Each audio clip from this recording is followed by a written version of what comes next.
जयतल सद्गुरु प्रभु महाराज को जय। श्री कृष्ण परमात्मा को जय। गीता माता को जय। पोचम अम्मवारी की जय। जयतल सद्गुरु प्रभु महाराज को जय।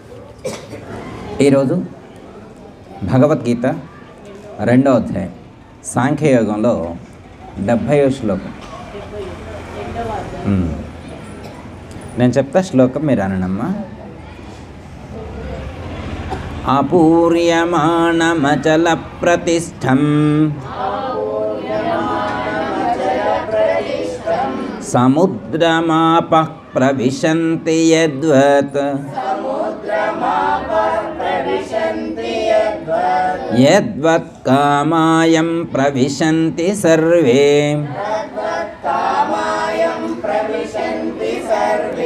సశాంతిమాప్నోతి న కామకామీ.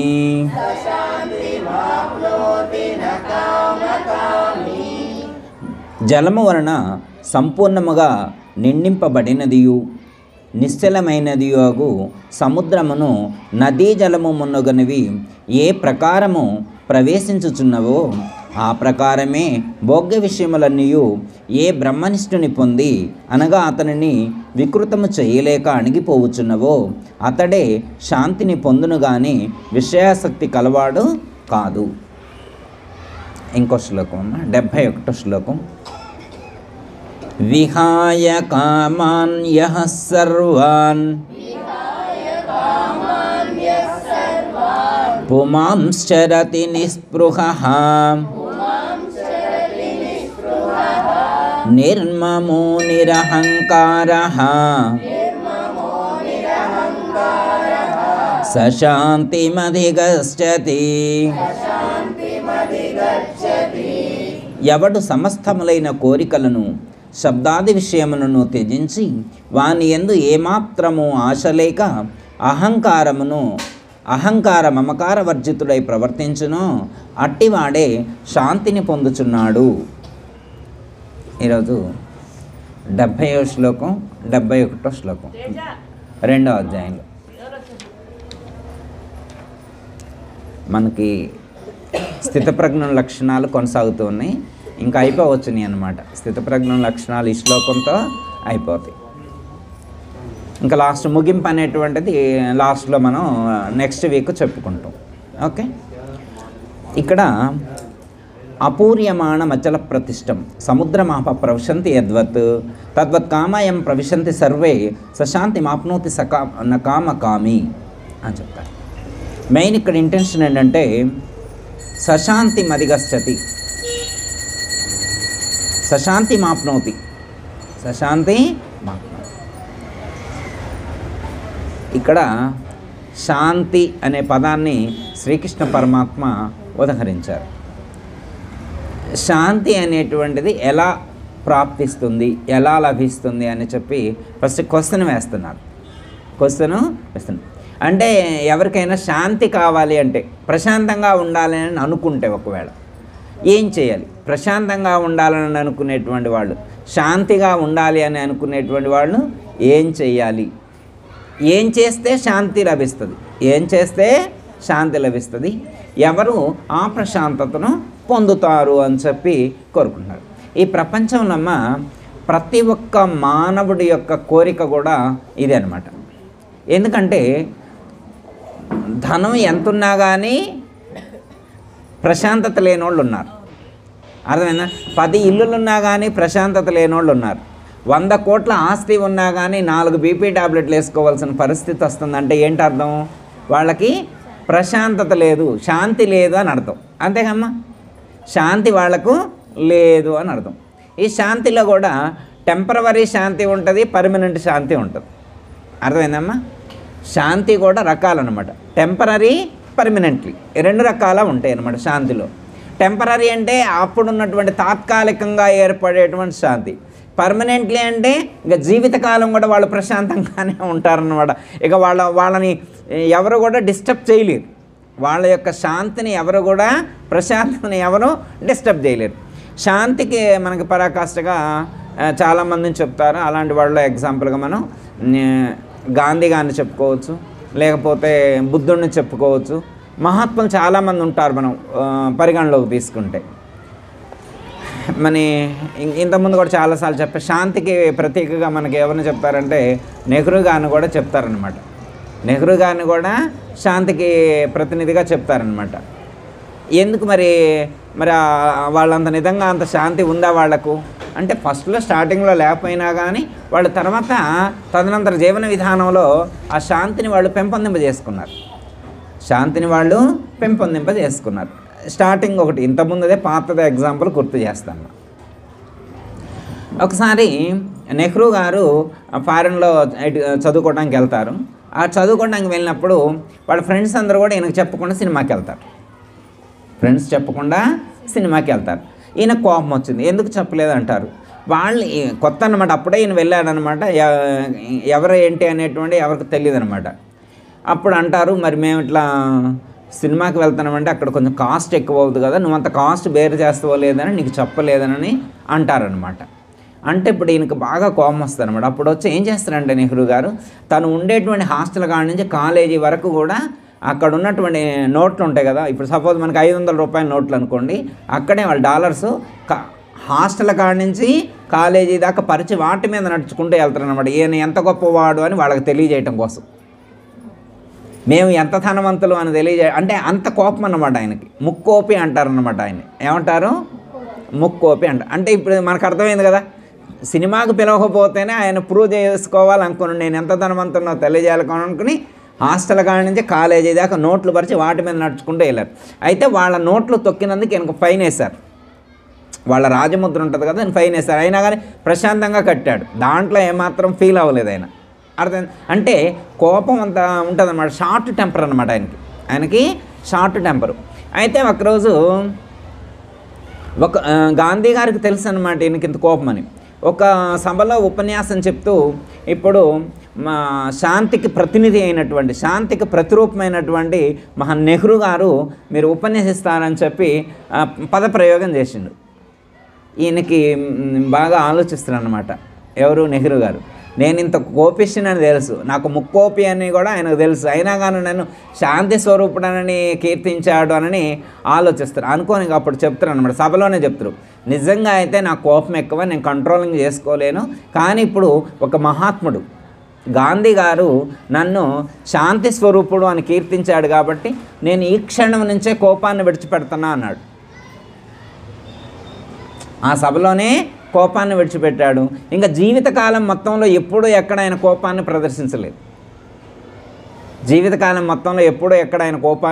ప్రదర్శించలేదు. జీవితాంతం కూడా అలాంటి ప్రశాంతతతోనే శాంతంగానే జీవించాడు.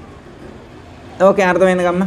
అంటే నెహ్రూ గారు ఈ రోజు నుంచి కోపాన్ని విడిచిపెట్టాలనుకున్నాడు, విడిచిపెట్టిండు. ఇంకెప్పుడు కూడా ఆయన కోపపడలేదు. ఓకే, మంచిదే కదా. ఇప్పుడు మనం కూడా శాంతంగా ఉండాలని శ్రీకృష్ణ పరమాత్మ ఏదేదో చెప్తున్నారు. కోపాన్ని వదిలిపెడితే ప్రశాంతంగానే ఉంటాం కదా, మరి కోపాన్ని విడిచిపెడితే ఇప్పుడు ఎవరు వద్దన్నారు మనల్ని? అంటే నిజంగా మనకి కోపం శాంతంగా ఉండాలని నిజంగా మనం అనుకుంటే కోపాన్ని విడిచిపెట్టవచ్చు. ఇప్పుడు కోపం ఎవరి దగ్గర ఉంది? మన శాంతంగా కావాలనుకుంది ఎవరు? ఇప్పుడు కోపం ఉంది మన దగ్గరే, శాంతం కావాలన్నది రెండూ మన దగ్గరే ఉన్నాయి. మరి ఇప్పుడు నీకు ఏది అవసరం, ఏది నువ్వు కావాలని కోరుకుంటున్నావు? నువ్వు నిజంగా నువ్వు శాంతం కావాలని కోరుకుంటే కోపాన్ని నువ్వే విడిచిపెడతావు, నువ్వు అనుకోవట్లేదు. నిజంగా నేను కోపాన్ని శాంతంగా ఉండాలని నేను అనుకుంటే కోపాన్ని నేను విడిచిపెట్టినా, అది నేను అనుకోవట్లేదు, నేను అనుకుంటే అది సాధ్యమవుతుంది. అవునా కాదా? ఇంకో మాట చెప్తా. వాళ్ళు నలుగురు ఫ్రెండ్స్ కార్తీక సోమవారం నాడు గుడి కాడికి వచ్చారు. మంచిగా దీపాలు వెలిగించారు, పూజ చేశారు, స్తోత్రం చేశారు, మంచిగా ఫోటో దిగారు.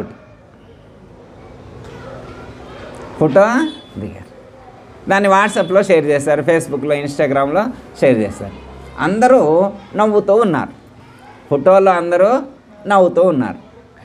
మరి ఇంటికాడ వాళ్ళు నిజంగా నవ్వుతూనే ఉన్నారా? ఫోటోలనే నవ్వుతున్నారా? వాళ్ళ ఫోటోలే నవ్వుతూ ఉన్నాయా? ఇంటికాడ కూడా నిజంగా వాళ్ళు నవ్వుతూనే ఉన్నారా? వాళ్ళ జీవితం కూడా అలా నవ్వుతూనే ఉన్నట్టుందా? హ్యాపీగానే ఉన్నారా? అంటే ఒక్కసారి ఆ ఫోటో చూసిన వాళ్ళు రివ్యూ చేశారట. చేస్తే ఇంటికాడ నలుగురు ఏడుస్తూనే ఉన్నారంట, ఏదో ఒక ప్రాబ్లంతో. అత్తగారు ప్రాబ్లం ఒకటికి, భర్త ప్రాబ్లం ఒకళ్ళకి, కోడల ప్రాబ్లం ఒకళ్ళకి, కొడుకు ప్రాబ్లం ఒకళ్ళకి, నలుగురికి 4 రకాల ప్రాబ్లమ్స్. ఒకళ్ళకి అప్పులు, ఒకళ్ళకి అనారోగ్యం, హ్యాపీగా లేరు. హ్యాపీగా ఉన్నట్టుగా ఫోటో పోజ్, ఫోటోలో హ్యాపీగా ఉన్నట్లుగా పోజ్. మరి ఫోటో తీసేవాడు ఊరుకుంటాడా ఏడుస్తూ ఉంటే? మనం ఒకవేళ ఏడుస్తాను, కొంచెం తుడుచుకోండి, కొంచెం పౌడర్ వేసుకోండి, నవ్వుతూ పోజ్ ఇవ్వండి అంటాడు. ఫోటోలో నవ్వుతూ పోజ్ ఇవ్వండి అంటాడు. అంటే ఏంటి అర్థం? ఇది నిజమైన నవ్వు కాదు, ఇది నిజంగా నవ్వు కాదు. లోపల శాంతి లేదు, లోపల ప్రశాంతత లేదు, లోపల ఆందోళనగానే ఉంది, లోపల ఆందోళనగానే ఉంది. పైకి శాంతంగా ఉన్నట్లు నటిస్తున్నారు. ఇది ఫ్యాక్ట్ కాదు, ఇది ఫ్యాక్ట్ కాదు. అర్థమైందమ్మా? ఎలా తెలుస్తుంది అంటే మహాత్ములు లోపల ఒక విధంగా బయట ఒక విధంగా ఉండరు. మహాత్ములు లోపల ఒక విధంగా బయట ఒక విధంగా ఉండరు. బయటికి ఎలా ఉంటారో లోపల కూడా అలాగే ఉంటారు. బయట ఎలా ఉంటారో లోపల కూడా అలాగే ఉంటారు. ఓకే, అర్థమైంది కదా? ఇప్పుడు మనం అందరం ఏం కావాలని కోరుకుంటున్నాం? నిజంగా కోరుకుంటున్నామా? అదే. అయితే ఒక గురువు గారు ఇక్కడ భగవద్గీతలో చెప్పారండి, శాంతి మదిగస్థితి అని చెప్పారు. శాంతి కావాలని కోరుకుంటున్నానంటే అప్పుడు ఆయన మరి శాంతి కావాలంటే ఏం చేయాలని క్వశ్చన్ వేస్ట్. అమ్మగారు శాంతి కావాలంటే ఏం చేయాలని చెప్పిన ఆ గురువు గారు ఏమని చెప్పారంటే, శాంతి కావాలంటే దేవుడి దగ్గరకు వెళ్ళండి, లేకపోతే దైవ స్మరణ చేయండి. దైవానికి సంబంధించిన నామస్మరణ కానీ, భజన కానీ, పూజ కానీ, అర్చన కానీ, ధ్యానం కానీ ఇవి చెయ్యండి, మీకు ఆ శాంతి కలుగుతుంది అని చెప్పారు.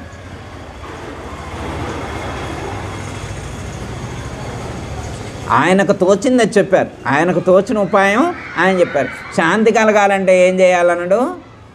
దైవ ధ్యానం చేస్తే, దైవ దర్శనం చేసుకుంటే శాంతి కలుగుతుందని చెప్పారు. అప్పుడు అక్కడ ఉన్నటువంటి ఒక సమూహంలో ఉంటారు కదా, సత్సంగం జరుగుతున్నప్పుడు ఉంటారు, వాళ్ళు అన్నారు, గురువుగారు దేవుని దర్శించితే మాత్రం ఏడ శాంతి కలుగుద్ది, ముందు ఉన్నటువంటి ప్రాబ్లం క్లియర్ అవ్వాలి కదా. నాకు శాంతి కలగాలంటే ఏం కావాలి? నాకు నా ప్రాబ్లం క్లియర్ అయితే నేను ప్రశాంతంగా ఉంటాను. ప్రాబ్లం క్లియర్ అవ్వకపోతే దేవుని దగ్గర గుడికి వెళ్తే మాత్రం నాకెలా ప్రశాంతత వస్తుంది? చిన్న ఎగ్జాంపుల్ ఒకటి చెప్పండి. గురువుగారు నాకు కడుపులో నొప్పి వస్తుంది, నాకు కడుపులో నొప్పి వస్తుంది, ప్రశాంతంగా లేదు. కడుపులో నొప్పి వస్తుంది కాబట్టి నాకు ప్రశాంతంగా లేదు. ఇప్పుడు మీరేదో దేవుణ్ణి దర్శించుకుంటే ప్రశాంతత వస్తా అన్నారు. ఇప్పుడు నేను దేవుణ్ణి దర్శించుకుంటే నాకు ప్రశాంతత వచ్చిద్దా? మరి కడుపులో నొప్పి పోయిద్దా? మరి కడుపులో నొప్పి రాస్తుంటే ఏం ప్రశాంతత ఉండదు నాకు. అంటే ఇది టెంపరీ అశాంతి. ఆయనకున్నది ఎలాంటి అశాంతి? టెంపరీ అశాంతి. టెంపరీ అశాంతికి ఆయన ఏం చేయాలా? టెంపరీ ట్రీట్మెంట్ తీసుకోవాలా. కాస్త వామ్ వేసుకోవడమో, లేదా కాస్త ఉప్పు వేసుకోవడమో, లేదా కాస్త జీలకర్ర వేసుకోవడమో, ఏదో ఒకటి టెంపరీగా తనకున్నటువంటి ప్రాబ్లంకి సొల్యూషను ఆలోచించి అది తీసుకోవాలి. అది తీసుకుంటే ఆయనకున్నటువంటి ఆ తాత్కాలికమైనటువంటి కడుపు నొప్పి తగ్గుతుంది. ఆ కడుపు నొప్పి తగ్గితే అతను ప్రశాంతంగా ఉండడా అమ్మా? అయితే ఆయన అనేది ఏంటంటే, ఏమండి గురువుగారు, నాకు ఏదైనా ప్రాబ్లం వచ్చినప్పుడు ఆ ప్రాబ్లంకి సొల్యూషన్ దొరికితే మాత్రమే నేను ప్రశాంతంగా ఉంటా తప్ప దేవుడితో నాకు పని లేదండి అన్నాడు. నాకు దేవుడితో పని లేదు, నాకు ప్రాబ్లంకి సొల్యూషన్ దొరికినప్పుడు మాత్రమే నేను ప్రశాంతంగా ఉంటా. నాకు ప్రాబ్లం ఉన్నప్పుడు నేను ఎలా ప్రశాంతంగా ఉంటా? అసలు దేవుడితో పని ఏంటి? వాళ్ళ అబ్బాయికి స్కూల్ ఫీజు కట్టాలి. అమ్మగారు వాళ్ళ అబ్బాయికి స్కూల్ ఫీజు కట్టాలి, 3 లక్షలు కట్టాలి. ఎంత కట్టాలా? 3 లక్షలు కట్టాలి. ఇప్పుడు ప్రశాంతంగా లేడు ఆయన ఇప్పుడు ప్రశాంతంగా లేడు. ఇప్పుడు అమ్మగారు ఏమన్నారు?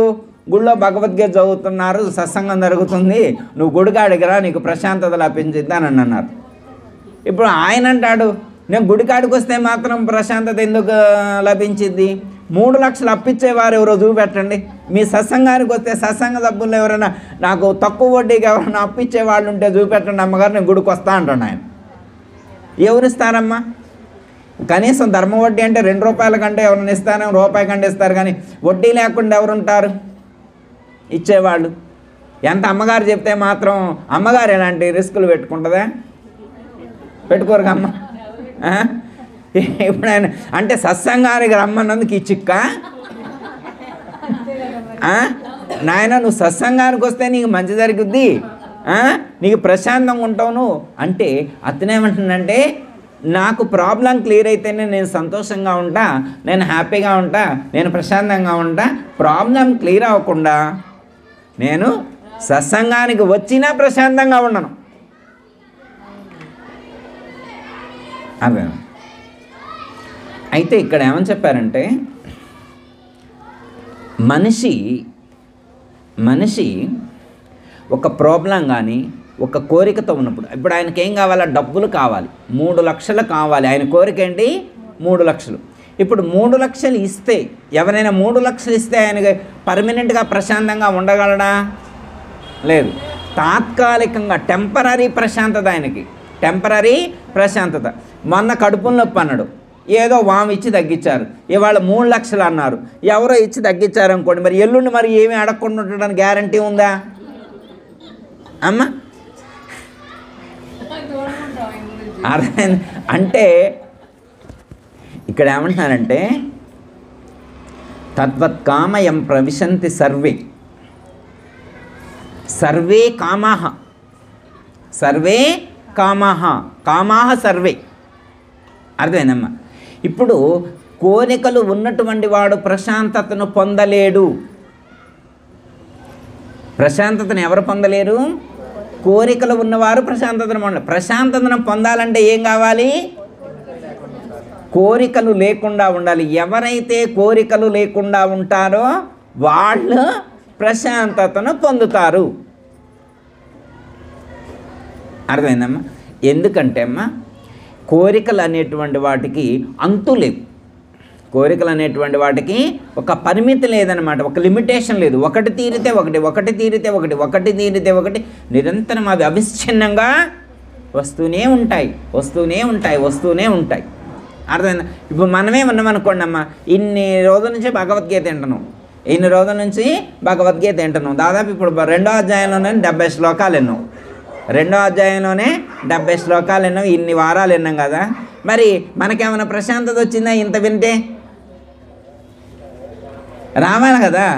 మరి ఇంత విన్న మనకే ప్రశాంతత రావట్లేదు.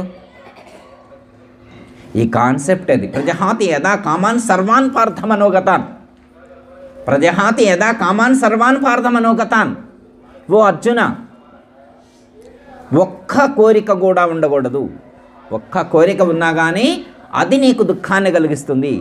కోరికలన్నింటినీ, సమస్తాన్ని కూడా విడిచిపెట్టాలి. ఏ సాధకుడైతే కోరికలన్నింటినీ, సమస్తాన్ని కూడా విడిచిపెడతాడో అతడు మాత్రమే ప్రశాంతతను పొందగలుగుతాడు. కోరికలు విడిచిపెట్టకుండా ఆనందం లేదు, ప్రశాంతత లేదు, సుఖం లేదు. అదే మనకి మనకి ఈ స్థితప్రజ్ఞ లక్షణాల్లోనే ఇంకో శ్లోకం ఉంటుంది అనమాట. విషయా వినివర్తంతే నిరాహారస్య దేహినః రసవర్జం రసోప్యస్య పరం దృష్ట్వా నివర్తతే అని చెప్తారు. విషయా వినివర్తంతే నిరాహారస్య దేహినః. ఒకవేళ ఇంద్రియాల యొక్క ఆహారాలైనటువంటి విషయాలను విడిచిపెట్టినప్పటికీ కూడా,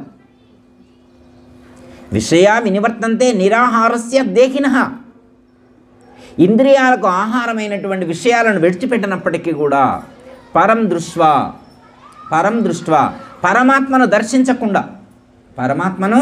దర్శించకుండా నీకు ఆ యొక్క ప్రజ్ఞ స్థిరం కాదు, మనసు నిశ్చలం కాదు, బుద్ధి స్థిరం కాదు. అంటే మనసు నిశ్చలం కావాలంటే, స్థితప్రజ్ఞం కావాలంటే, కోరికలన్నీ విడిచిపెట్టాలంటే ఏం చేయాలంటే దైవ దర్శనం అయినటువంటి వారికి మాత్రమే ఆ స్థితి కుదురుతుంది అన్నారు. లేకపోతే మనకి ఒకటి తర్వాత ఒకటి వస్తూనే ఉంటాయి. మనకి ఎప్పుడో ఎగ్జాంపుల్ సముద్రాన్ని ఉదాహరణగా చెప్తారు. ఏంటి సముద్రాన్ని ఉదాహరణగా అంటే, సముద్రంలో అలలు ఉంటాయి. ఒక ఆయన స్నానం చేయడానికి పోయిండంట. ఎక్కడికి? సముద్రం కాడికి. ఆయన ఒక ఫండమెంటల్ పెట్టుకుండు, అలలు వస్తే స్నానం చేయడం ఆయనకి నచ్చదట. అలలు వస్తే స్నానం చేయటం ఆయనకు నచ్చదు. అర్థమైందమ్మా? ఒక శపథం చేసిండంట. దేని మీద? సముద్రం మీద. ఎప్పుడైతే ఈ సముద్రంలో అలలు ఆగిపోతాయో నేను అప్పుడు నుంచే సాధనకు ఉపక్రమిస్తాను, ఆ రోజే స్నానం చేస్తా, ఆ రోజే జపం చేస్తా, ఆ రోజే పూజ చేస్తా, ఆ రోజే మంత్ర జపం చేస్తా అని శపథం చేసిండు. ఇక అవుద్దా అమ్మాయిగా? ఈ జీవితానికి అవుద్దా? అవదు. ఎందుకని? సముద్రంలో అలలాగవు, వాడు సాధన ప్రారంభించడు. అవునా కాదా? అర్థమైందా? అలాగే ఎవరైతే విషయాలు విడిచిపెడితే లేదా కోరికలు లేకుండా ఉంటే నేను మోక్షాన్ని పొందుతా, నా కోరికలన్నీ తీర్చవని చెప్పండి అని అంటే అది కుదిరే పని కాదు. అది కుదిరే పని కాదు. ఎంతమంది ఉంటారమ్మా కోరికలు లేనటువంటి వాళ్ళు? గుడికి వెళ్ళి కోరిక కోరకుండా వచ్చేవాళ్ళు ఎంతమంది ఉంటారు? గుడికి వెళ్ళి ఒక్క కోరిక కూడా కోరకుండా వచ్చేవాళ్ళు ఎంతమంది ఉంటారు? లీస్ట్ ఎంత పెద్దగా ఉంటుంది అనుకుంటున్నారు? అప్లికేషనే 3 ఉంటుంది. అప్లికేషనే 3 పెద్ద పేపర్ తీసుకుంటారు. కొంతమంది 2-3 టావులు నింపుతారన్నమాట. లిస్ట్, కోరిక లిస్ట్ అనమాట. అర్థమైందా? మరి అలాంటి వాళ్ళు ప్రశాంతంగా ఉండలేరు. మీకు యయాతి మహారాజు గురించి తెలుసమ్మా? విన్నారా ఎప్పుడైనా? మనకి రామాయణంలో వస్తారు యయాతి మహారాజు. యయాతి మహారాజుకి 4 కుమారులు ఉంటారమ్మా. వాళ్ళు కూడా ఉత్తములే. ఆయనకు 100 సంవత్సరాలు గడిచినాయి. ఎన్ని? 100. సెంచరీ కొట్టిండు. సెంచరీ కొట్టిన తర్వాత ఆర్గాన్స్, ఇంద్రియాలన్నీ కూడా కౌంట్ డౌన్ అయినాయి. కౌంట్ డౌన్ అయితే ఇక ఆయనకు అనిపించింది ఇంక ఎట్ట వెళ్ళిపోవాల్సిందే కదా, అయ్యో అయిపోయింది కదా ఈ జీవితం అంటే. నేనంటే జీవితం అంటే ఇంకెంత ఉంటుందో, ఎంత బాగుంటుందో అనుకున్నా. అప్పుడే అయిపోయింది. చూస్తూ చూడంలో 100 వచ్చినాయి అప్పుడే నాకు అన్నాడు. ఇప్పుడు మనకి మాత్రం 50-60 అలా చూస్తూ ఉండగలే. అయ్యా అవన్నీ ఆగుతాయా? మనం ఆగిన అయ్యి ఆగుతాయా? అవైతే ఆయనకు 100 వచ్చినాయి. 100 వచ్చిన తర్వాత అనుకున్నాడు, అబ్బాయి ఇంకొక 100 సంవత్సరాలు ఉంటే బాగా అనుకున్నాడు. ఇంకొక 100 ఏళ్ళు ఉంటే బాగా అనుకున్నాడు. చూడండి అమ్మా, ఇప్పుడు మనకి 100 సంవత్సరాలు అనుభవించినాం అనుకోమ్మా, మళ్ళీ ఇంకొక 100 సంవత్సరాలు పరమాత్మ 100 సంవత్సరాల జీవితం మళ్ళీ స్టార్టింగ్ నుంచి ఇస్తే ఇలాగే అనుభవిస్తామా? ఇంకా కొంచెం అవేర్నెస్తో ఉంటామా? ఇంకా తెలివిగా ఉండమా? మనకి ఇప్పుడు తెలియట్లా. 10 ఏళ్ళప్పుడు ఏం తప్పు చేసినాం, 20 ఏళ్ళప్పుడు ఏం చేసినాం, 30 ఏళ్ళప్పుడు ఏం చేసినాం. అలా కాకుండా ఇంత జ్ఞానంతో ఇలా నడుచుకుంటే ఎంత బాగుండేవాళ్ళం అని మనకు అనిపిస్తుందా? అనిపించట్లేదా? అనిపిస్తుందమ్మా. అట్లా అంటే తెలివి పెరిగితే ఒక విధంగా ఉంటుంది, తెలివి లేకపోతే ఇంకో విధంగా ఉంటుంది. ఇప్పుడు గడిచినటువంటి 70-80 ఏళ్ళు కూడా అది లేక, ఆ నాలెడ్జ్ లేక, ఆ తెలివి లేకనే ఎట్లో ఎల్లేసినాం. కానీ మళ్ళీ కనుక రీస్టార్ట్ చేస్తే మళ్ళీ మొదటి నుంచి కూడా మనకి ఇలా మళ్ళీ జీవితం స్టార్ట్ చేస్తే అద్భుతంగా జీవించగలదు కదా. ఇప్పుడు ఆయనకి యయాతి మహారాజుకి మళ్ళీ అనుభవించాలనిపించింది. కుదురుద్దా? మనకైతే కుదరదు. మనకి కుదురుద్దమ్మా? కుదరదుగా. ఇప్పుడు నా సపోజ్ 70 ఏళ్ళు వచ్చినాయి అనుకో, నేను మళ్ళీ నాకు 20 years రావాలంటే వస్తాయా నాకు? సినిమాల్లో అయితే కుదురుద్ది. ఎక్కడ కుదురుద్ది? సినిమాల్లో కుదురుద్ది. లైవ్లో కుదురుద్దా? ఇది కుదిరే పని కాదు. కానీ మహాత్ములకి సాధ్యమవుతుంది. యయాతి మహారాజు అడిగితే అప్పుడు ఒక మహాత్ములు ఋషులు ఉంటారు కదా, వాళ్ళని అడుగుతారు, నాకేమైనా కొంచెం అవకాశం ఉంటే ట్రై చేయండి అయ్యా, నేను మళ్ళీ నాకు ఇప్పుడే చచ్చిపోవాలనిపించలేదు, మళ్ళీ నాకు ఈ ప్రపంచాన్ని సుఖాలన్నీ మళ్ళీ అనుభవించాలని ఉంది అంటాడు. అంటే ఇక ఋషులందరూ పరిశోధన చేసి అంటారు, వృద్ధాప్యం తీసేయటం అంటే ఎలా సాధ్యం అవుతుందంటే, ఎవరిదైనా కానీ వాళ్ళ యవ్వనాన్ని నేను ఇస్తానంటే ట్రాన్స్ఫర్ చేసే ఛాన్స్ ఉంది. నీ వృద్ధాప్యాన్ని వాళ్ళకి ట్రాన్స్ఫర్ చేసి యవ్వనాన్ని నీకు ట్రాన్స్ఫర్ చేసే ఛాన్స్ ఉంది. ఒకవేళ వీలైతే ట్రై చేయని చెప్పి ఎవరైనా ఉంటే ట్రై చేయండి. ఎవరిస్తారమ్మా? ఇప్పుడు సపోజ్ ఉదాహరణ నాకే ఉన్నాయి అనుకో, 90 ఏళ్ళు వచ్చినాయి అనుకో, ఎవరైనా రండి నాకు ఈ వృద్ధాప్యం తీసుకోండి, నాకు యవ్వనాన్ని ఇవ్వండి అంటే ఎవరుంటారు? మన ఇళ్లలో ఉంటారా? మన ఇళ్లలో ఎవరైనా ఉంటే ఇప్పుడు మన తాతలు ముత్తాతలు అట్టుండేవాళ్ళ, మళ్ళీ యంగ్స్గా ఉండరు, అవునా కాదా? పోనీ మనమే ఇస్తామా? మనమే ఇవ్వము, ఇంకెవరో ఎందుకు ఇస్తారు, అవునా కదా? కానీ యయాతి మహారాజుకి వాళ్ళ కుమారుడు ఒక కుమారుడు, నాన్నగారు మీరు చింతించకండి, నా యవ్వనాన్ని మీకు ట్రాన్స్ఫర్ చేస్తా, ఐఆమ్ రెడీ, ప్రాసెస్ స్టార్ట్ చేసుకోండి. అప్పుడు ఋషులను అడిగితే ఆ ఋషులు ప్రాసెస్ చేసి వాళ్ళ కొడుకు యవ్వనాన్ని తండ్రికి ఇస్తారు, తండ్రి వృద్ధాప్యాన్ని ఆయన ట్రాన్స్ఫర్ చేస్తారు. Okay, done. ఇప్పుడు చాలా హ్యాపీగా మిగతా 100 సంవత్సరాలు కూడా పూర్తి చేసినాయి. ఇప్పుడు ఎన్ని సంవత్సరాలు అయిపోయినాయి ఆయనకి? 200 సంవత్సరాల జీవితాన్ని అనుభవించిండు. పోనీ ఇంకో 200 సంవత్సరాలు అయితే మాత్రం ఏం చేయగలుగుతాడు? ప్రొద్దుటే లేవగానే బ్రష్ చేసుకోవటం, మంచినీళ్ళు తాగటం, టీ తాగటం, టిఫిన్ చేయటం, మధ్యాహ్నం lunch, evening snacks, night dinner, మళ్ళా కౌంట్ డౌన్, అంతేగా. మళ్ళీ రాత్రి పడుకోవటం, మళ్ళీ ప్రొద్దుటే లేవగానే మళ్ళీ బ్రష్, టీలు, టిఫిన్లు, మధ్యాహ్నం భోజనం, ఈవినింగ్ స్నాక్స్, నైట్ డిన్నరు, మళ్ళీ పడుకోవటం. ఇది కాక ఇంకేమైనా ఉందా రొటీన్? ఇదేం రొటీన్ లైఫే కదా. 200 ఏళ్ళు 300 ఏళ్ళు ఉన్నా కానీ ఏం చేయగలుగుతాం? ఏం చేస్తాం మనం? ప్రొద్దుటే లేవగానే ఏం చేస్తాం? బ్రష్ చేసుకుంటాం, టీ తాగుతాం. రోజు తాగే టీయే కదా. టీ చేంజ్ అయితే ఊరుకుంటాడా? నేను బ్రూ కాఫీయే తాగుతా, చక్రా టీయే తాగుతా, బ్రాండ్ ఫిక్స్డ్ అయినా రోజు అదేనా, కనీసం ఫ్లేవర్ చేంజ్ అయ్యేది కూడా లేదు. ఫ్లేవర్ చేంజ్ అయితే కూడా తాగడు ఆయన. ఇక మహా అయితే ఏం చేస్తాం? ఇడ్లీలు తింటాం, దోశలు తింటాం, బోండాలు తింటాం, పూరీలు, పకోడీలు, ఇయ్యగా తినేది. మధ్యాహ్నం కూరలు ఏముంటాయి? టమాటా కూర, టమాటా చట్నీ, పప్పు కూర, ఇవే కదా తినేది. ఎన్ని రోజులు తింటాం ఇవన్నీ? మా జీవితం మొత్తంలో ఎన్నిసార్లు తినుంటాం పప్పు కూర? ఎన్నిసార్లు టమాటా చట్నీ తినుంటాం? ఎన్నిసార్లు ఇడ్లీ తినుంటాం? బోరు కొట్టట్లేదా మనకి? అయినా బోరు కొట్టట్లేదు. ఒక సినిమా మీరు ఒక 10 సార్లు చూసారు, ఇంకో 11 సార్లు చూడాలంటే బోరు కొడుతుందో తీ అంటారు. ఒక సినిమాని బోరు కొడుతుంది తీసేయని చెప్తారు, అర్థమైందమ్మా? కానీ ఇడ్లీలు బోరు కొట్టట్లా మీకు. అన్నం బోరు కొడుతుందమ్మా. నాకు అన్నం బోరు కొడుతుంది కాబట్టి నేను తిన్ననే వాళ్ళు ఎంతమంది ఉన్నారు? చపాతీలు బోరు కొడుతున్నాయి కాబట్టి నేను తింటలేదనే వాళ్ళు ఎంతమంది ఉన్నారు? పూరీలు బోరు కొడుతున్నాయి కాబట్టి తింటలేదనే వాళ్ళు ఎంతమంది ఉంటారు? బిర్యానీ బోరు కొడుతుందని తిన్నోళ్ళు ఉంటారమ్మ లోకంలో. ఎన్నిసార్లు తినుంటాడు? తృప్తి ఉందా? ఆదివారం అదే బిర్యానీ తింటాడు. మళ్ళీ వాళ్ళ ఫ్రెండ్స్ వస్తే నెక్స్ట్ సండే చూడు, జనవరి 1 వస్తే ఎట్లుంటుంది అనుకుంటున్నావు? సండే వచ్చిందంట జనవరి 1, కేక పెట్టాలంటాడు, అవునా కాదా? అంటే ఇన్ని సంవత్సరాల నుంచి తిన్నాడు, 70 ఏళ్ళు వచ్చినాయి, ఎన్ని జనవరి 1 పోలా? ఎన్ని జనవరి 1 తిన్నా?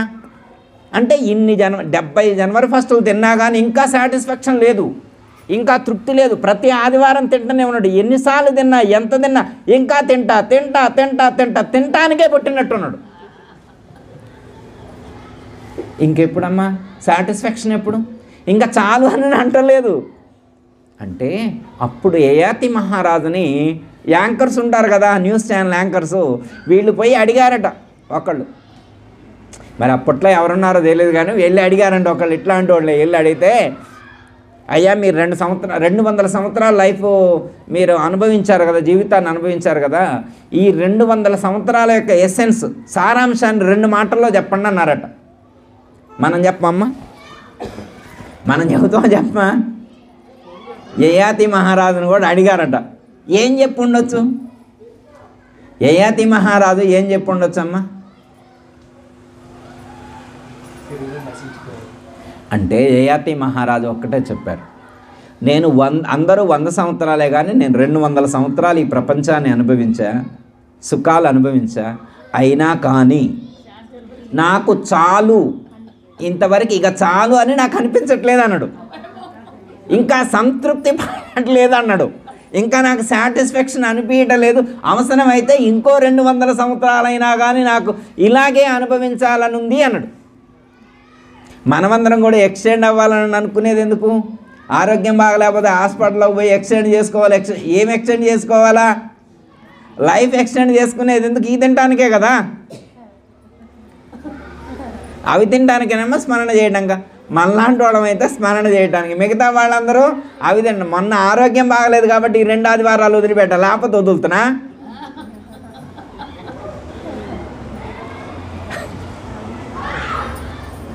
అంటే ఏయతి మహారాజు చెప్పిన ఎగ్జాంపుల్ ఏంటంటే, ఎలా ఉంటుంది ఈ ప్రకృతిని అనుభవించేప్పుడు ఎలా ఉంటుంది అనే దానికి ఎగ్జాంపుల్ ఏమని చెప్పారంటే, అగ్నిలో నెయ్యి పోస్తే ఎలా ఉంటుందో అలా ఉంటుంది. బాగా మండే అగ్ని ఉందమ్మా, అగ్ని బాగా మండుతుంది, దాంట్లో నెయ్యి పోస్తూ ఉన్నారంట. ఇప్పుడు నెయ్యి పోస్తూ ఉంటే అగ్ని ఇక చాలంటదా? ఇక చాలా అందమ్మా, ఇంకా పోయి అంటది. ఎంత పోసినా తీసుకుంటూనే ఉంటుందా?